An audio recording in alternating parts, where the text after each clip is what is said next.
Mėly motociklistai, parduodamas nuostabus Eurobaskete sudalyvavęs Slovenijoje motociklas Honda Transalpas 96 metų, 600 kubikų, originali rida 20 kažkur 8-7 tūkstančiai, bus grįžus į Lietuvą.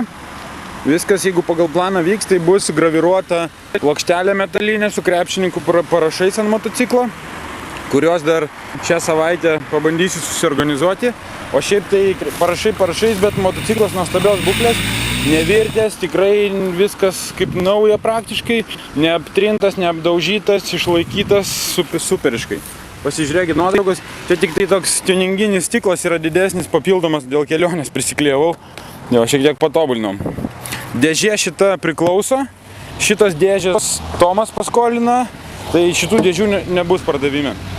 Galinė padanga mėsos yra, bet galima būtų jau ir pagalvoti kitas visaklas. Iš tikrųjų gaila parduoti, gal net ir nenupirksite niekas, tai liks man. Bet autopliusė ieškokite Honda Transalp Eurobasket, bus parašyta. Kūrėsi iš vis kaip bitė, jokių problemų nėra.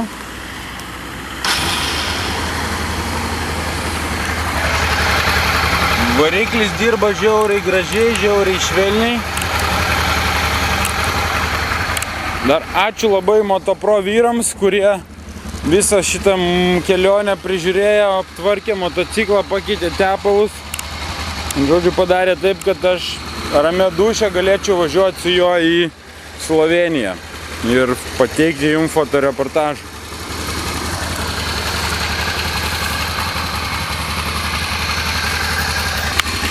Apsukas ima tik į žvėris.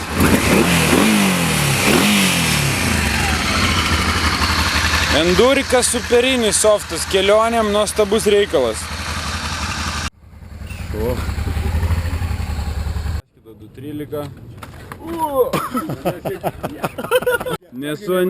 Svarbu nesuantyti mane. Tai va.